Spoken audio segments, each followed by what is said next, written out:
yung pinail nila sa ibang lugar, sa NBI, criminal case, NAPOLCOM, admin, just for PNP officers. So, meron tayong jurisdiction doon sa mga pulis na nasampahan. Ito ang video ng umano'y pagdukot ng mga pulis kay Dane Mark, isa sa nawawalang biktima ng war on drugs ng nakalipas na administrasyon. Ayon sa ina ni Dane Mark, hanggang ngayon, hindi pa rin natatagpuan ang kanyang anak. Dumulog po ako dito sa NAPOLCOM para po sa nawawala kong anak na si Dane Mark Carlos. Siya po ay nawawala mula noong February 17, 2021. Hindi po rin talaga kami titigil hanggat di ko po nalalaman kung ano nangyari sa anak ko. At umaasa po talaga ako na uuwi po yung anak ko eh. Ganito rin ang hinanakit ng dalawang iba pa na matapos anilang kunin ng mga pulis ang kanilang mga anak noong 2021 ay hindi na muli nila itong natagpuan. Kaya naman, dumulog na ang mga ito sa National Police Commission upang sampahan ng reklamong administratibo ang mga pulis na kabilang sa umano'y dumukot sa kanilang mga anak.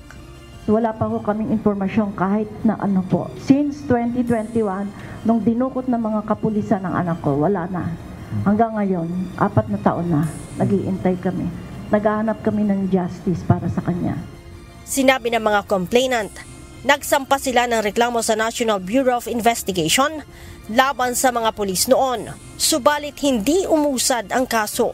Idinulog ko po ito sa NBI, sa Task Force Anti-Illegal Drugs, pinamumulaan ni Atty. Ramos at saka ni Atty. Galicia. And that was, natabla kami pagdating sa DOJ. Ano na yung sinasabi natin na malakas sila, may pera yung kalaban namin. Kami mga piyait na tao lang. It talks money lang yan. Wala kaming pera. Kaya ganun. Kaya kami natabla sa pagdating ng panahon sa DOJ. And then at the second time, nagsampa din ako ng kaso sa IAS. Wala rin po nangyari sa amin. Naka-isang session lang po kami. Afterwards, wala na.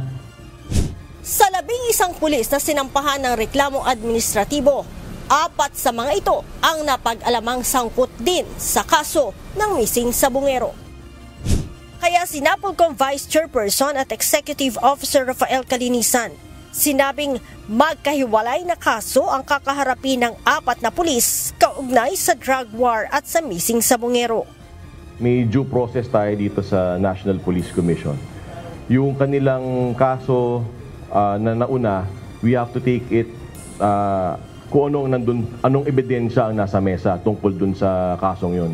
Hindi natin pwedeng paghaluin. Pero sa usapin na usapang EJK at usapang sabong, kailangan nating tingnan ng macro view. We have to take one step back and take a look. Ano ba talaga ang tunay na senaryo dito? Kasi apparently merong talagang kaugnayan yung dalawang ito. Dagdag ni Commissioner Calinisan, dahil iisang grupo ang sinasabing sangkot sa kaso ng missing sabungero at sa pagkawala ng ilang biktima ng war on drugs, hindi aniya malayong itinapon din sa Taal Lake ang mga hindi pa natatagpo ang biktima ng operasyon kontra illegal na droga ng nakaraang administrasyon.